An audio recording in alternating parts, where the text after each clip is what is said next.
وعد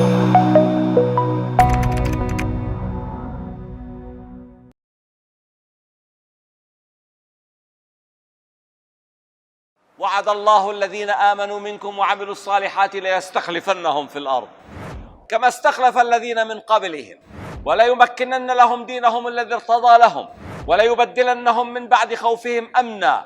چنین ارزش‌ها وعده شدند. الله وعده داده است و اگر الله وعده داده باشد وعده‌اش را عملی می‌کند. امت اسلامی امروز تقریباً از 2 میلیارد نفر عبارت است که فریفته حکمرانی کفر و طاغوت‌ها شدند که مسلمانان را به جنگ بین خود انداختند. امت بیچاره، گرسنه، بیمار، شأن و اعتبارش پایمال می شود. دشمنانش به آن حمله می کند. حیات مسلمانان قریب به ارزش است. در خشکی، در بحر و از آسمان هرچی می خواهند با آنها می کنند. شأن و شرف و مال و ملک آنها کاملا محافظت نمی شود.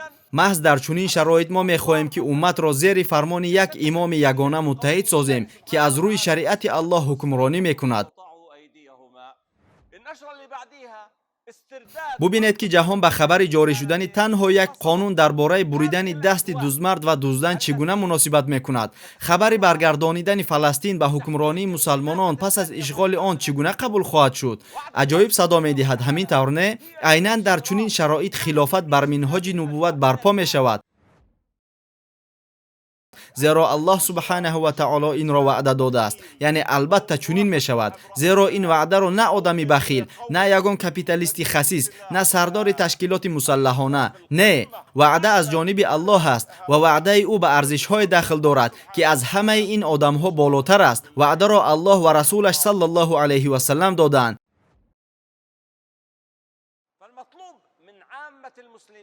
از مسلمانان طلب کرده می شود که مسئولیت خود را در برپای دولت اسلامی درک کنند، زیرا مسئولیت بنیادی آن بر دوش بالهای فرشتگان نیست.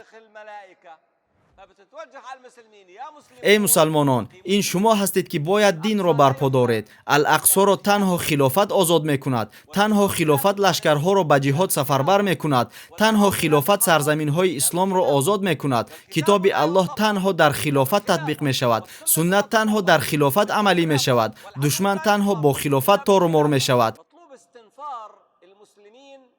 از مسلمانان طلب کرده می شود که به آن کسانی که الکی در راه برقرارسازی این دولت کار می کنند همراه شوند. آنها به آنهای همراه شوند که حیات خود را به این کار بخشیدند. راه روشن به سوی هدف روشن، یعنی بنیاد دین دارند. این آدمان در صف پیش دعوتند و از این رو ما می خواهیم که آنها هر دقیقه باز هم بیشتر شوند. باید مسلمانانی که در هر مشکلی از فرض نماز و روزه و حج سرکشی نمی کنند، این چنین از فرض دعوت اسلامی سرکشی نکنند و خود را همچون برنده آن در نزد جامعه معرفی نمایند.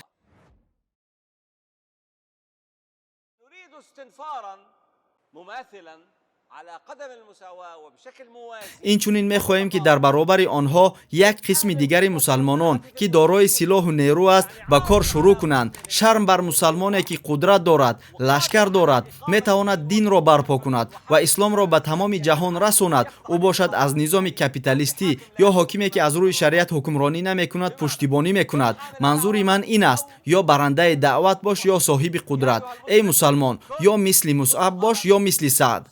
کن مصعبا او سعدا. تماشابینان گرامی، اگر خواهید که نوارهای ما زود و بردوام برآیند، پس زیر کردن تکمچه لایک را فراموش نکنید. البته در شبکه ما ابونه شوید و ویدیوهای ما را به دیگران برسانید، زیرا رساننده مثل عمل کننده صاحب مکافات می‌گردد.